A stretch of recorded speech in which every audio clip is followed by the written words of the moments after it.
오늘은 에스겔 강의 40번째 시간으로 현재에 대한 책망과 회복에 대한 예언이라는 주제를 가지고 말씀을 상고해 보고자 합니다. 우리는 지난 시간 이스라엘의 과거의 행적, 특히 애굽의 생활, 광야의 여정, 그리고 가나안 땅에 입성한 후에도 현재에 이르기까지 이스라엘 백성들이 끊임없이 하나님을 향하여 도전하고 하나님이 싫어하시는 우상에 빠져서 하나님을 떠나서 완악한 짓을 계속 행했음을 말씀의 거울을 통해서 살펴보았습니다.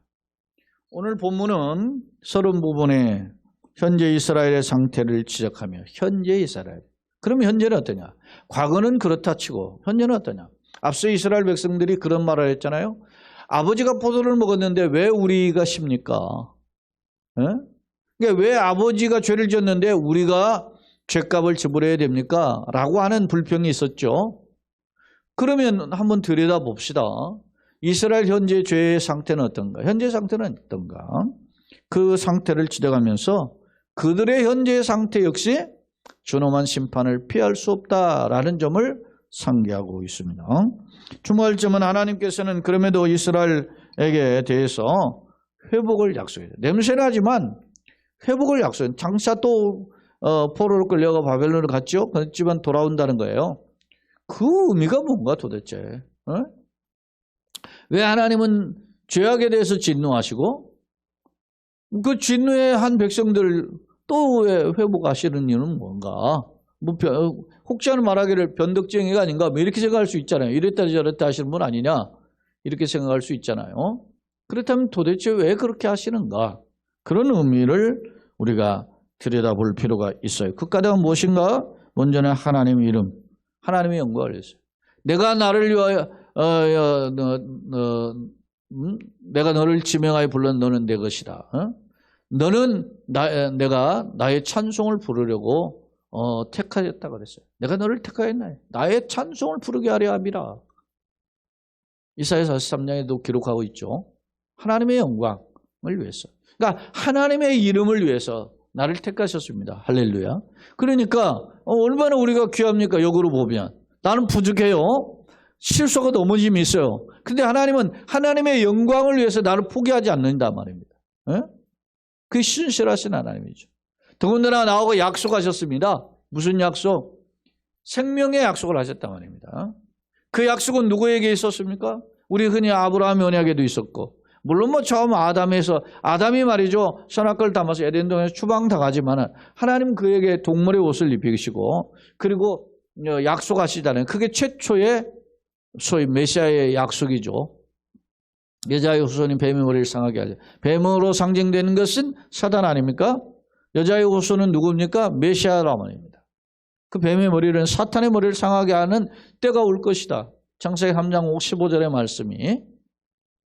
그런 말씀을 근거로서 점점 메시아의 사상이 확대되어서 우리에게는 이지에 이미 오셨고 그 예수님을 만나보게 하시고 그 예수님을 생각하게 하시고 그 예수님의 약속을 붙잡게 하시고 그 예수님의 다시 오심을 기대하게 하시고 그 예수님의 다시 오심과 함께 펼쳐지는 새하늘과 새 땅의 영광의 나라를 소망하게 했다. 그러니까 우리 그 가운데 이런 복음의 그 비전들이 가득 채워져야 돼. 자, 하나님은 이런 회복에 대해서 약속하시는데 그 첫째가 하나님의 이름을 위한 것이고 영광을 위한 것이고 동시에 은혜와 자비가 풍성하다. 뭐보다? 진노와 심판보다 은혜와 자비가 더 풍성하신 하나님 분이시기에 돌아오라는 겁니다. 탕자가 아버지의 재산을 다 탕진하고 그가 아버지 재산을 이루려는 법 가지고 온 거 없어요. 그럼에도 불구하고 아버지는 그를 위해서 잔치를 배설하죠. 왜?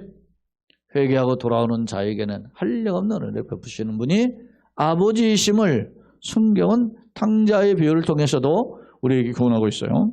자, 그렇다면 오늘 말씀의 내용을 성경의 각 구절을 살펴보겠습니다. 먼저 33절입니다. 주 여호와의 말씀입니다. 오늘은 유독 주 여호와의 말씀이라는 표현들이 반복 강조되어 있죠. 33절에도 있고 36절에도 있고 뒤에 계속해서 주 여호와의 말씀이라는 표현들을 반복해서 하고 있음. 39절에도 하고 있죠. 40절에도 하고 있고. 계속해서 하나님께서 반복해서 하는 거예요.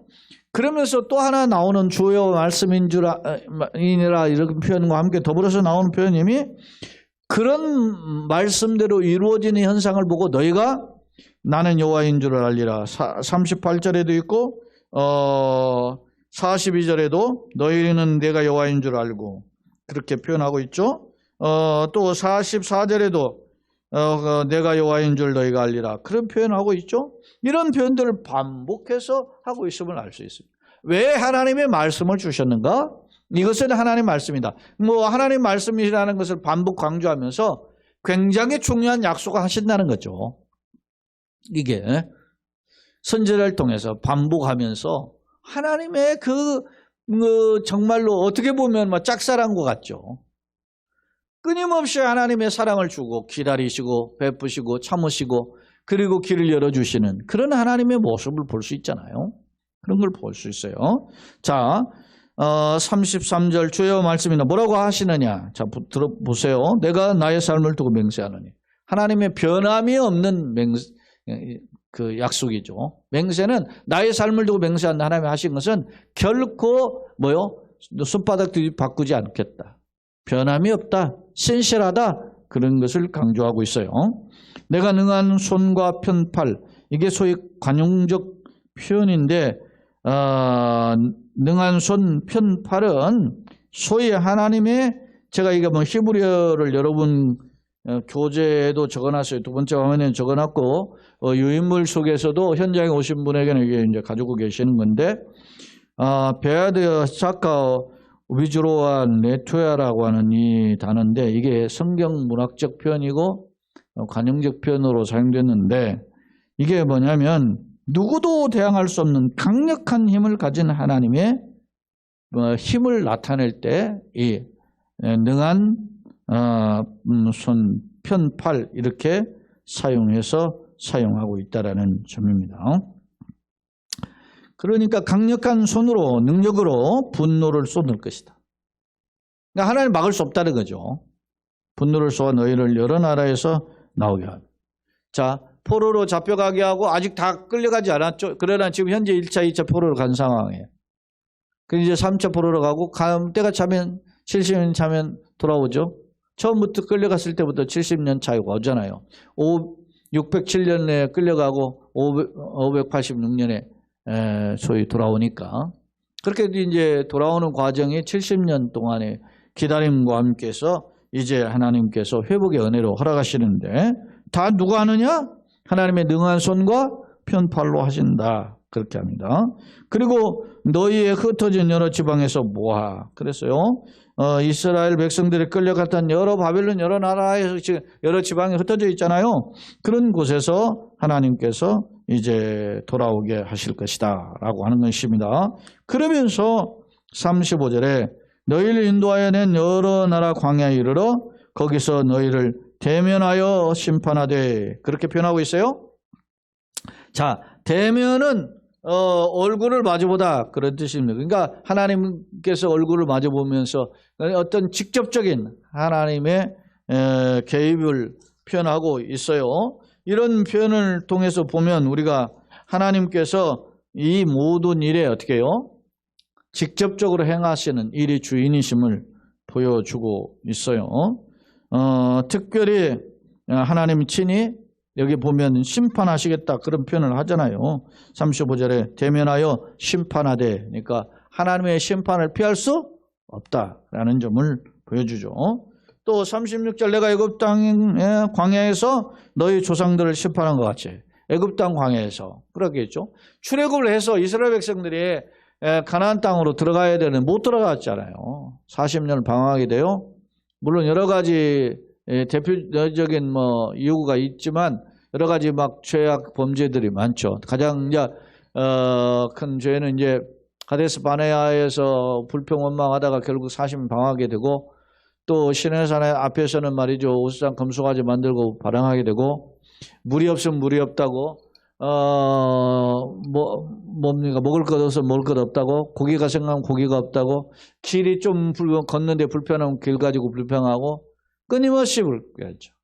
광야에서는 비상한 간섭을 하심으로 하나님이 역사하셨죠. 구름 기둥, 불 기둥으로 낮에는 구름 기둥, 밤에는 불 기둥, 추위와 더위를 하나님께서 해결해 주시고, 그리고 어떻게 합니까? 뭐 이런 전갈이나 땅에 있는 각종 어떤 맹수, 그리고 추격한 애굽의 군대, 또 정면에 예측불에 언제 어떻게 쳐들어올지 모르는 그런 타 백성들의 이방 민족에 대한 공격에 대한 수준을 막아주시고, 반석의 생수로, 하늘의 만나로, 그리고 매출하기로 먹이셔서, 그래서 그들을 이스라엘 백성들을 결론적으로 출애굽을 마지막 이제 해서 광야 생활 마치고 가나안 땅 들어가기 전에 이스라엘 백성들을 향한 메시지에 보면 너희의 어떻게 손과 발이 부르트지 않고 신발을 헐지 않았다 그랬어요. 그만큼 광야 여정이 힘든 건데도 하나님께서는 하나님의 방법으로 이스라엘을 간섭해 주셨다는 거죠. 그게 하나님의 직접적인 개입인데, 오늘 36절에 보면 그때 이스라엘 백성이 뭐 했습니까? 그런 은혜를 기억하지 않고 오히려 불평하고 원망하고 하나님을 향해 도전했단 말입니다. 끊임없이 지도자를 다시 세우고 애굽으로 돌아가자. 차라리 애굽에서 죽었으면 좋았을 텐데 광야에 애굽 매장지가 없어서 여기서 우리를 죽게 하느냐, 막 끊임없이 불평하거든요. 그때 이스라엘 백성들이 성인 남자 20세 이상 사람들이 40년을 방황하다 다 죽죠.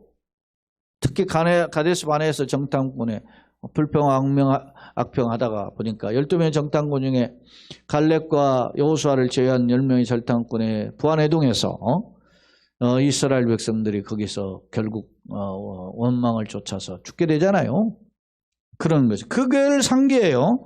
내가 애굽 땅 광야에서 너희 조상들을 심판한 것 같이 너희를 심판하리라. 너희 각각 하나님 앞에 셈법을 하자는 거죠. 정산 아니고, 우리가 지금 연말 정산하죠. 그래도 연말 정산하자, 이렇게 말씀하고 있습니다. 좋아요 말씀이니라. 내가 너희를 막대기 아래로 지나가게 하며 언약의 줄로 매리니와. 막대기 아래로 지나간다, 언약의 줄로 맨다. 이게 무슨 말인가? 이게 막대기 아래로 지나간다는 것은 낱낱이 샌다, 그런 뜻이에요. 이게 막대기는, 여러분요, 목동에 양을 치면 목자가 막대기를 가지고 있죠. 근데 우리로 들어갈 때 저녁 해질물에 위죠. 저녁에 양을 이렇게 했다가 이제 목장 안으로 우리로 들이게 됩니다. 왜냐하면 밤에 있으면은 춥기도 하고 맹수에서 깜깜 어두운데 맹수가 낚아칠 수 있기 때문에 자 우리로 들이는데 어떻게 하느냐면 자 막대기를 들고 드드드드 하면 말이지 그 밑으로 다 들어가는 거, 다 세는 거죠. 한 마리 두 마리 이렇게 하면서 그렇게 그러니까 막대기로 이렇게 다 센다라는 그 표현, 아래로 지나간다라는 것은 하나님의 전부 불꽃 같은 눈으로 눈동자 시키시면 하나님 주권 아래 이스라엘이 있다라는 겁니다. 그것을 보여주고 있어요. 그러니까 하나님의 뭡니까? 세밀한 간섭하심이죠. 피할 수 없죠. 그런 것을 우리에게 보여주고 있어요. 특별히 38절에 보면 세밀한 간섭하심이 더 이제 구체적으로 이제 반대로 이제 역사가 되는데 보십시다. 38절. 너희 가운데 반역하는 자와 내게 범죄하는 자는 모두 제하에 버릴지라. 하나님 일일이 세는 중에 이게 반역하고 범죄하고 말도 안 듣는 놈들 제해 버린다는 거예요. 그러니까 은혜로 들이시지만 거부하는 자는 하나님이 심판하시겠다라고 하는 양면성이죠. 회개하고 돌아오는 자에게는 한없는 은혜를 베푸시는 하나님이시지만 그러는 고집을 피우고 하나님을 향하여 도전하는 자는 심판을 피할 수 없을 것임을 경고해요. 그들을 머물러 살던 땅에서는 나오게 하여도, 그게 바벨론 포로에서 나오게 해도 이스라엘 땅에 들어가지 못하리니 내가 나는 여호와인 줄 알리라. 하나님 앞에서 우리가 세임을 하고, 여러분 보세요. 이스라엘 백성들이 수르바벨 총독을 비롯해서 이제 첫 번째 바벨론에서 귀환할 때 얼마나 설렌 마음으로 옵니까? 근데 막 내가 왜 가야 되느냐 막 이런 사람들은 안 되는 거죠. 그 약속의 땅을 가는 것입니다. 39절 주 여호와께서 이같이 말씀하셨느니라 이스라엘 족속아 너희가 내 말을 듣지 아니하려거든 가서 각각 그 우상을 섬기라. 그렇게 하려거든 이후에 다시는 너희 예물과 너희 우상들로 내 거룩한 이름을 더럽히지 말자다. 선택의 기로에 있다는 거죠. 응? 이거는 어떤 면입니까? 역설이죠. 결단하라는 겁니다. 네? 우상을 짊어지고 예루살렘으로 다시 돌아올 수 없다는 겁니다. 그렇잖아요. 결혼한 사람이 말이지 자기 집에 말이지 뭐 아내든 남편이 있는데 다른 여자 남자 데리고 들어갈 수 없잖아요.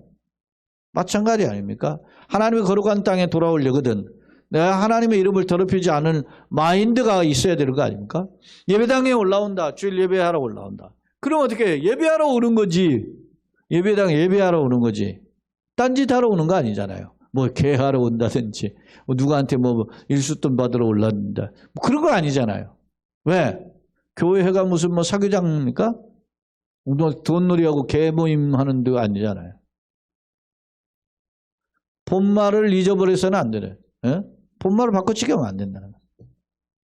여러분 로마서 1장에 보면은 24, 26, 28절에 하나님보다 피조물을 더 사랑하니까 그 상실한 마음, 완악한 마음을 내버려 두셨다고 그러죠. 알아서 해봐 하려면 안 해요. 이게 좀 일종의 어떤 면에서 보면은 역설적 표현이에요. 자, 40절 조야의 말씀이니라 이스라엘 온 족속이 그 땅에 있어서 내 거룩한 산 곧 이스라엘 높은 산에서 다 나를 섬기리니 거기에서 예루살렘 성전이죠. 거기에서 내가 그들을 기쁘게 받을지라. 거기에서 너희의 물과 너희 드리는 첫 열매와 너희 모든 성물을 요구하리라. 예? 첫 열매는 대표성이죠. 모든 성물을 하나님 앞에 구별한 것들을 하나님께서 요구하시다. 그러니까 하나님께서 진정 회복된 관계로서 이스라엘을 만나고 싶어 하셨던 것입니다. 그냥 눈감 땡감으로 만나는 게 아니라 하나님과의 관계를 진정한 회복의 관계에서 다시금 대면하기를 원했음을 오늘 말씀을 통해서 엿볼 수 있어요.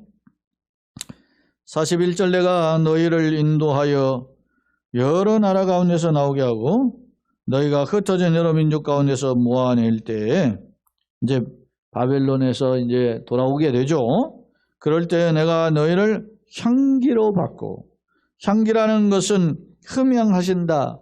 여러분 향기로운 제사 레위기서에 보면 5대 제사 나오는데 이는 하나님께서 받으실 만한 향기로운 제사가 됩니다. 그렇죠? 하나님께서 흠향하신다. 향을 받으시잖아요. 흠향하신다. 그게 향기로운 제사. 그게 뭡니까? 연락하셨대. 연락. 여러분 말라기서에 보면은 누가 성전문을 닫을 자가 있었으면 좋겠다. 왜냐? 너희에 드리는 제사의 연계내가 눈이 따가 코가 질렸다. 왜? 형식적으로. 부득이함으로. 눈 먼 것과 저는 것과 이런 것들을 드린다 말입니다. 소위 말하면 거룩하지 못한 그런 것들 안 드릴 수는 없고 어쩔 수 없이 드리는 그러자니 비싼 거 아깝고 그렇게 해서 드리는 우리도 그런 것이 있잖아요. 비담국 헌금만 그렇습니까? 예배를 드리는 시간 예배를 드리는 어떤 여러분 딴 사람들은 딴 데는 다 밝혀도 예배 시간에는 늦게 오잖아. 왜 예배 시간이 그렇게 아깝습니까? 에? 하나님과의 만남을 일단 후려치고 하나님의 복은 다 받기를 원하는데 만남 후려치고 만나잖아. 에? 주로 누가 늦게 오는 거예요? 여러분 어떤 사람과 만날 때 누가 옵니까? 대통령 만나면 대통령이 늦게 오지 우리가 미리 가서 기다리는 거 아닙니까? 누구 높은 사람 만나면 자기가 미리 가서 시간을 정해서 기다려야 되는 거 아닙니까? 그런데 그렇지 않는다? 건방진 거지. 그것도 습관적으로 매번 늦는다? 그거 잘못된 거지. 하나님 앞에서 돌아봐야 되는 거예요. 우리가 이런 연말정산이 왜 필요합니까? 세금 덜 냈으면 더 내고 많이 냈으면 돌려받는 게 정산 아닙니까? 우리 한 해를 돌아보면서 하나님 내가 어떻게 살았는지를 돌아보면서 하나님 앞에서 우리의 삶을 정산할 수 있다면 그게 은혜가 아니겠습니까? 자, 하나님께서 이런 기회를 주신 거예요. 지금 이스라엘 백성들에게. 자, 그러면서 향기로 받고 내가 또 너희로 말미암아 내 걸어감을 여러 나라의 목전에 놨다는 것이다. 그러니까 이스라엘 앞서도 이야기했잖아요. 이스라엘 백성을 부르신 목사 나의 찬송을 부르게 하네. 하나님의 영광을 돌리게 돼. 그래서 예수님이 말씀한 너희는 세상의 소금이다. 너희는 세상의 빛이다. 너희 빛을 사람에게 비춰서 사람으로 하여금 너희 행실을 보고 하늘에 계신 아버지께 영광을 돌리게 하라. 그랬지 않습니까? 그러니까 세상의 소금 빛이라는 거죠. 42절 내가 내 손을 들어 너희 조상들에게 주기로 맹세한 땅 곧 이스라엘 땅으로 약속의 땅 가나안 땅이죠. 너희를 인도하여 드릴 때 너희는 내가 여호와인 줄 알고 거기에서 약속의 땅이죠. 거기 너희의 길과 스스로 더럽힌 모든 행위를 기억하고 이미 행한 모든 악으로 말미암아 스스로 미워하리라. 통에 자복하고 탄식하면서 부끄러워하는 것이죠. 스스로 미워한다 그랬잖아요. 미워한다라는 것이 쿠투라는 단어인데 이게 구역질 난다.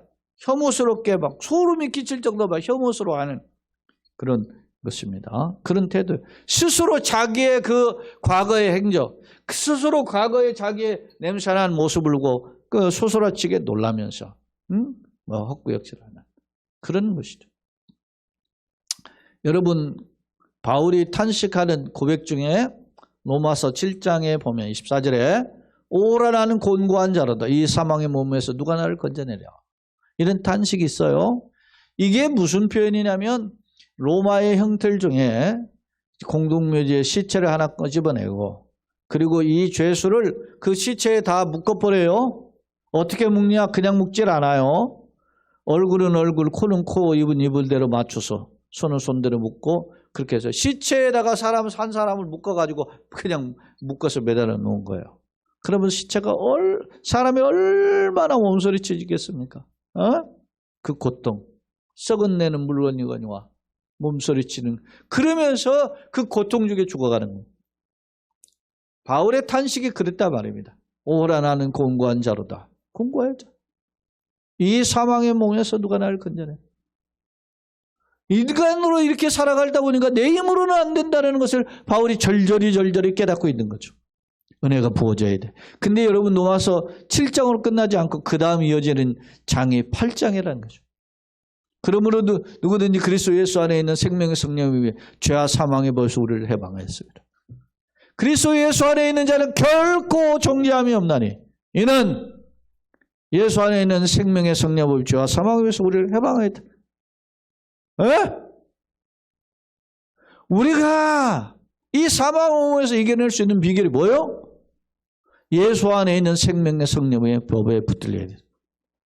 이스라엘 백성의 냄새납니다. 구역질 않을 정도로 자기 스스로의 삶을 보니까 그런 혐오스럽습니다. 그것을 떠나서 거룩하신 하나님께 돌아와야만 산다는 것을 강력하게 보여주는 교훈 아닙니까? 그런데 여전히 그 죄악의 땅에 발을 디뎌놓고 아직도 그걸 즐기고 빼지 못한다면 어떻게 됩니까? 죽는 거죠. 망하는 거죠. 오늘 우리가 하나님 앞에서 이 말씀 앞에 다시 한번 우리 자신을 돌아보고 준비해야 되는 거죠. 자, 43절 그런 표현했고 44절 이스라엘 족속아 내가 너희의 악한 길과 더러운 행위대로 니던 듯이 반복 강조죠. 행위대로 하지 아니하고 내 이름을 위하여. 여러분 콩 심은 데 콩 나고 팥 심은 데 팥 나죠. 종두둑돼요. 무엇이든 심은 대로 거두죠. 그러나 그렇게 하지 않고 하나님의 이름을 위해서 행한 후에야 내가 여호와인 줄 너희가 하나님의 사랑이 이렇게 크구시구나. 어메이징 그레이스. 나 같은 죄인 살리신 조은혜 놀라와. 잃었던 생명 찾았고 광명을 얻었네. 그렇죠? 하나님 은혜가 아니고는 이렇게 될 수가 없다. 우리가 썩어지고 냄새난 존재인데 그리스도 예수 안에 생명의 성령. 그래서 생명의 성령의 법을 우리가 깨달아 아는 자가 복이 있는 거죠. 그걸 알고 나니까 어떻게 바울이 로마서 11장에서 깊도다 하나님의 지혜와 지식에 부유하며. 그래서 누가 알아서 이것을 깨닫게 되었는가 그랬어. 야, 그런데 하나님이 계시로 바울을 만나주시고 알려주셨다는 거예요. 그러니까 하나님이 그런 계시의 영을 바울이 편지하는 예를 들어서 에베소 교회 같은 경우는 그런 하나님의 성령의 감동을 주셔서 너희가 이 하나님의 넓고 깊고 오묘한 색을 깨달아 알기를 원하노라. 할렐루야. 이렇게 권하고 기도했던 것을 알 수 있습니다. 네? 사랑하는 여러분, 하나님께서 냄새나고 허물진 이 자식들을 불러내서 하나님께 은혜를 베푸신 것을 왜? 하나님의 영광을 위해서. 내 이름은 뭡니까? 응? 네임 밸류가 있잖아요. 뭐 있잖아요. 여기에 같은 분명에서도 마대 뭐 차이나 그렇게 하는 거 보고 뭐 샤넬 뭐 이렇게 명품들 있잖아요. 네임 밸류가 있다가 똑같죠. 같은 사람인데도 이름이 다르잖아요. 이름의 가치가 뭐냐? 내 이름의 가치가 뭡니까? 나는 그리스도입니다. 나는 하나님의 자녀입니다. 나는 왕같은 제사장입니다. 하나님 거룩한 나요. 하나님이 천국의 시민권자입니다. 뭐가 그렇게 만들었죠? 예수 그리스도. 그러니까 나는 예수님과 뗄래야 수 없는 불가분의 관계가 있다. 이것을 우리가 놓쳐서는 안 됩니다. 한 해가 저물어 갑니다. 이제 불과 이제 뭐 열흘도 채 안 남은 이 기간에 우리가 어떻게 해요? 새해를 준비하면서 시작해야 될 텐데 하나님, 내가 사는 것이 축복입니다. 은혜입니다. 이스라엘 백성들이 우리가 그걸 모르고 썩어질 것에 짝하다가 이렇게 방황했다가 뒤늦게 알게 되었습니다 하면서 찬송하게 되리라. 그런 뜻이죠. 자, 45절 여호와 말씀이 또 내게 임하여 이르시되 인자야 에스겔을 불러서 너는 얼굴을 남으로 향하라. 남으로 향하여 소리내어 남쪽의 숲을 쳐서 예언하라. 남은 어디 계세요? 이스라엘 제남단과 북단이 있다고 하면 지역적으로 한번 섹터를 살펴봅시다. 남쪽의 유다, 중간에 사마리아, 북쪽의 갈릴리잖아요. 크게 세 지방으로 나누면 남쪽의 부엘세바에서부터 북쪽의 단까지 이게 이스라엘의 남과 북의 끝에 영토를 대표하는 도시들이에요. 남쪽에는 누가 있다는 거예요? 그러니까 유다가 있는 거죠. 남쪽에는 특별히 이 유다의 남쪽에는 네게부라고 그래가지고 광야와 같이 펼쳐지는 그런 사막지대가 있어요. 그런 곳인데 그런 곳을 향해서 말하라. 그러니까 지금 남은 이스라엘에 지금 남아있는 남쪽 유다를 가리켜 유다와 지금 베냐민 뭐 이런 지파, 시므온 지파의 일부 이런 사람들이 지금 있는 곳이 이 유다잖아요. 북왕국 이스라엘은 이미 망하고 없어졌고. 그것은 숲을 쳐서 남쪽에 숲을 쳐서 왜냐? 남쪽 수백에 이르기를 여호와의 말씀을 들을지어다. 주 여호와께서 같이 말씀하시는 내가 너희 가운데 불을 일으켜 모든 푸른 나무와 모든 마른 나무를 없애리니 모든 푸른 나무와 모든 나무와 마른 나무는 각각 뭘까? 여러분 이게 푸른 나무와 마른 나무에 대한 비유는 이런 것입니다. 어떤 이스라엘 백성들을 어떤 총칭하는 어떤 표현인데 총칭하는 표현 중에는 두 부류를 나눌 수 있다는 거예요. 하나는 그래도 물론 뭐 절대선은 아니에요. 상대적으로 하나님 뜻대로 살고자 하는 의로운 자, 푸른 나무는 거기에 비유하고 있어요. 마른 나무는 아예 하나님을 보시기 부끄러운 자, 냄새나고 저주받는 악인들을 대표하죠. 그런 자들을 지금 총칭해요. 모든 나무를 없애려니 하나님 심판 앞에는 다 드러나는 거죠. 도토리 기적이라는 겁니다. 의인이라고 봐도 상대적으로 남보다 좀 더 나은 거지. 누구보다 A라는 사람보다 B가 신앙생활 좀 잘하는 거지. 하나님 앞에 다 그게 도끼인 객진이라 말입니다. 도끼인 객진이에요. 자, 그렇다면 봅시다. 맹렬한 불꽃이 꺼지지 않냐하고 남에서부터 북까지 모든 얼굴을 거슬리려 심판하실 것임을 경고해요. 혈기 있는 모든 자는 나 여호와가 그 불을 일으킨 줄 알리니 뒤늦게 심판주가 하나님이시구나. 혈기가 있다라는 건 생명을 가지고 있다는 거죠. 그것이 꺼지지 아니하리라. 그렇게 깨닫게 된다는 것입니다.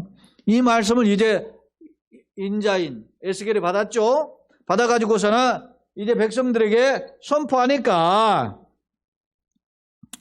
내가 이르자 주 여호와여 그들이 나를 가리켜 말하기를 뭐라고 하냐. 이스라엘 백성들이 이제 반응입니다. 뭐라고 하느냐. 그는 비유로 말하는 자가 아니냐. 에? 저 꿈꾸는 놈 아니야? 하나는 빗대가 해가지고서는 우리를 자꾸 모함하고 말이지. 에?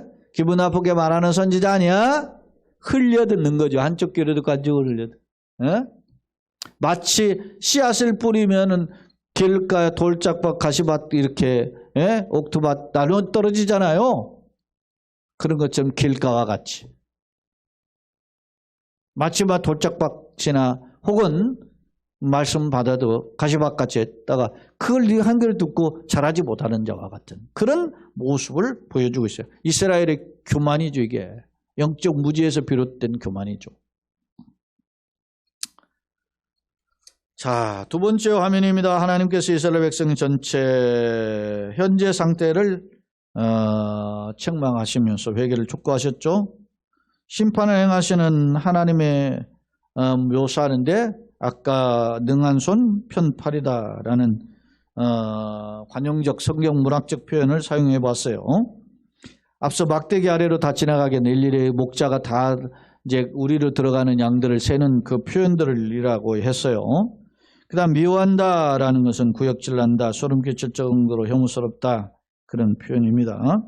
또한 이스라엘 회복하는 비결은 하나님의 이름을 위해서 하나님의 영광을 위해서 솔리 데우 글로리 하잖아. 오직 하나님의 영광을 위해서 하는 그런 것입니다. 또 45절로 49절에 남쪽에 있는 유다를 심판할 것 예언하는데 그 하나님의 예언을 듣고도 이스라엘 백성들이 어떻게 비웃고 조롱하는 완악한 모습을 우리는 살펴보았습니다. 자, 말씀을 한번 정리해 보겠습니다. 몇 가지 교훈들, 당시 이스라엘 실상이 뭐냐. 과거에도 하나님 앞에서 이스라엘 백성들의 조상들이 하나님을 제대로 섬기지 않고 패역한 길을 걸어왔죠. 그런데 현재 이스라엘은 어떠냐. 여전히 영적 무지요. 죄악 가운데 방하는 모습이었다라는 점을 살펴볼 수 있습니다. 자, 그렇다면 하나님이 이들에 대해서 어떻게 하느냐. 바벨론을 끌려가게도 하고 바벨론 돌아오게 해요.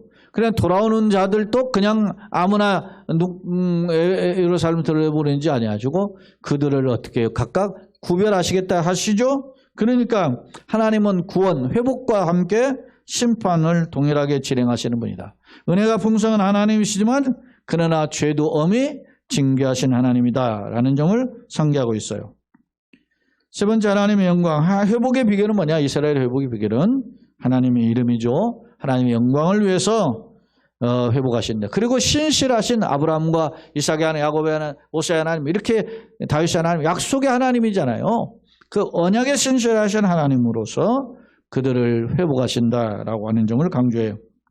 그러나 그럼에도 불구하고 이런 선포를 어떻게 해요? 이스라엘 백성들이 듣고 무시하죠. 선지를 향해 조롱하잖아요. 비웃고 이런 모습입니다. 교훈입니다. 우리가 살 길은 하나님에 돌아가는 것이죠. 탕자가 돌아야 살듯이 하나님께 돌아와야 돼. 어떻게? 아무 공로 없지만 오직 나를 회복하시는 하나님의 은혜를 바라보면서 우리의 회복의 비결이 누구죠? 예수 그리스도죠. 예수 그리스도를 잡고 주님 앞에 나아가면 나는 아무 공로 없지만 몸짓고 피 흘려진 대속의 은혜를 통해서 우리가 회복되고 주님 부활하신 것처럼 나도 영원한 생명을 얻는 주인공이 된다는 것 주님의 약속입니다. 그런 약속을 맛보아 누리기를 예수님의 이름으로 축원합니다. 결론입니다. 본문은 패역한 이스라엘의 실상을 보여주며 회개할 것을 촉구하고 있다. 특히 하나님은 은혜가 크시며 당신의 영광을 위해 용서할 준비가 되어 있음을 보여주시고 계시죠. 하지만 그럼에도 이스라엘 백성의 반응은 어떻게 해요? 선지자 예수를 향하여 비웃고 조롱하죠. 왜 그러는가? 그 이유가 뭐냐? 영적 무지가 얼마나 큰 무서운 벽을 낳는지를 잘 보여줘요. 무지하니까 세상에 잘 나가면 뭐합니까? 세상에 똑똑하고 세상에 유명한 뭡니까? 말씀의 부재가 하나님 모르면 그는 망한 존재. 시편 49편 20절에 존귀치 하나 깨닫지 못하는 자 멸망한 짐승 같다 하잖아요. 그런 거예요. 근데 그러면 나는 어떠냐? 우리는 어떠냐? 생명의 말씀에 마음의 허리를 겸손을 가지고 하나님의 말씀을 사모하고 있는 거야. 현대는 첨단 과학의 시대죠. 그리고 갈수록 재미난 것이 있어 많이 빠지죠. 그런 시대에 세상과 거리두고 하나님과 가까워져야 되는데 오히려 하나님과 거리두고 코로나 시절에 요즘 코로나 봤잖아요. 3년 후 하니까 교인들 교회 안 나와. 거리두기 아니야. 하나님과 거리두기. 예배당 거리두기 하는 거. 예전에 우리 어렸을 때 미안하니 정말로 우리 중학교 때만 해도 교회 어떻게 학교 갔다 오다가 교회들 예배당 들렸다고. 그 교회에서 잠깐이나 기도. 그 중고등학생들이 뭐 얼마나 기도한다고. 그래 습관이 그랬어. 예? 교회 없니까 요즘? 썩지 않을 말씀을 붙잡고 썩어질 세파의 도전을 물리칠 수 있는 믿음시의 능력이 있는 저와 여러분, 우리에 속한 교회와 가정 되기를 예수님의 이름으로 축원합니다. 아멘. 참 좋은